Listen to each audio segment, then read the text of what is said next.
We remember the early ones, walking into church tired and cranky, suits too big, dresses too long, sitting beside your mom or your grandmother trying your best to stay still long enough to make it through service. You remember. Sunday school, vacation, Bible school, Easter speeches you practiced until you got every word right. John 3:16 before you knew how to spell your own name. Hearing the pastors, the church brothers, and the deacons say, "Give it out to God who is the head of my life."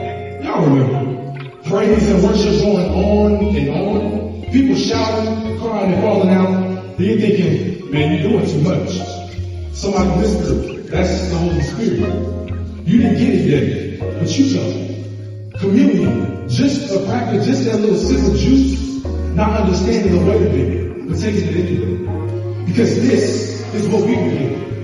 But this didn't start with us. Before the pews, there were fields. Before church clothes, there were chains.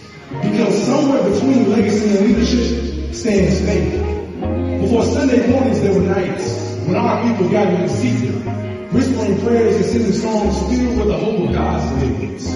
Hope that one day, freedom would be more than a far-reaching dream. And that hope was not misplaced. In the middle of slavery, God was there. In the fight for freedom, He was there.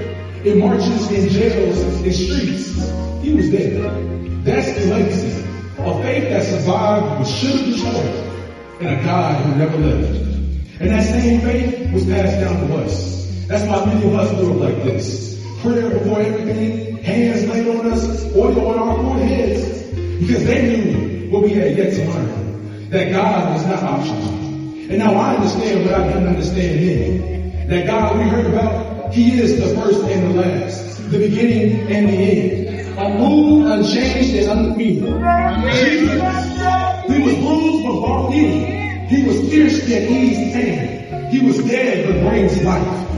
That is why our people held on. Because leadership for us started in survival.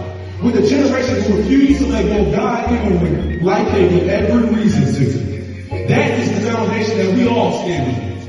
And that is the soul of the South. And that same God is still God. The God who is there and who is here. Your God. And if you remember that, then you already know who you are. Thank you.